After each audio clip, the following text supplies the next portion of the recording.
Energy is fundamental to our way of life, and that energy is increasingly coming from electricity with the advent of electric vehicles and heat pumps. And it's a good thing too, because these innovations lead to much less waste of energy. So let's look at the electricity stack. At the bottom of the stack, you have the consumers of electricity, residents of homes, shops, factories.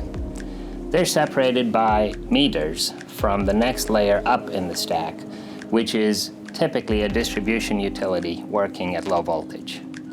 One layer up from that is a transmission utility working typically at much higher voltages. Above that, you have a system operator that is typically tasked with keeping the grid stable and often runs the markets for energy. And finally, at the top of the stack, you have the energy producers, which were traditionally coal plants and nuclear plants and natural gas plants, but are increasingly being replaced by wind farms and solar farms.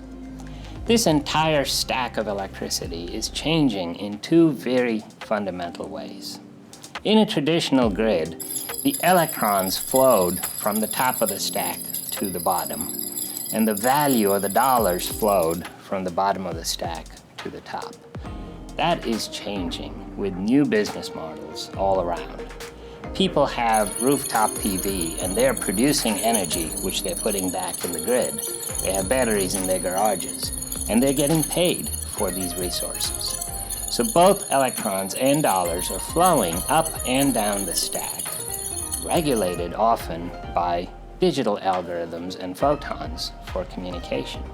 It's a completely new paradigm and a completely new business model. The second way in which this electric stack is changing fundamentally is that the boundaries between the layers of the stack are blurring.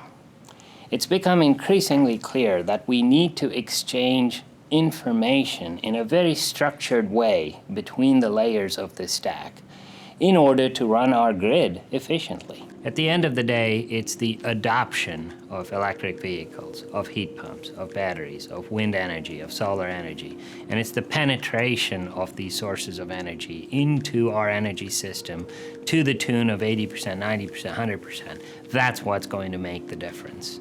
And we believe that that is simply not possible without a new digital intelligence or a new operating system of energy. There is no one company that has developed such a system or is the Google of energy, and that's going to be us.